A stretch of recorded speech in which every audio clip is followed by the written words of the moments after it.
Assalamualaikum əzizlər, hörmətli kanallarımız gözləyicilər. Əzizlər, bugün Jayor'unu satıb çıxdı. Xuda xalasa Ray Center'də 19'un axırında. 19'un axırı yine svetofor beləsilə. Yangın azında yolun üstündə əzizlər su, svet, gaz, məktəb, bağça yan ətrafında transport əldən ötüb qaytadı. Heç nəzədən mamma yox. Tupikdə boladı, lakin katta Jayor'unu qalğan 456 metr kvadrat təşkil qıladı.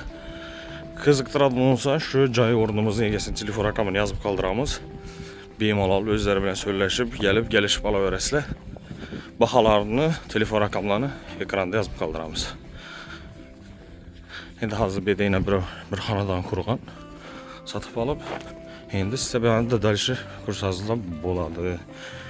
2380 eken 24 metr miniline argınlığına 19 metr eken.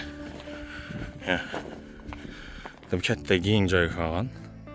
Halası arayandan kursu oladı. Ben akarab beyanın eldini bağa etik koysa bir de darvaza koyup halasa beyana kursu oladı. Güçlü. Pulalaştırırsa, kızıktıra da olsa telefon ulaşırsa. Sağ olun, selamet olun. Keyin videolarımızda görüşürüz.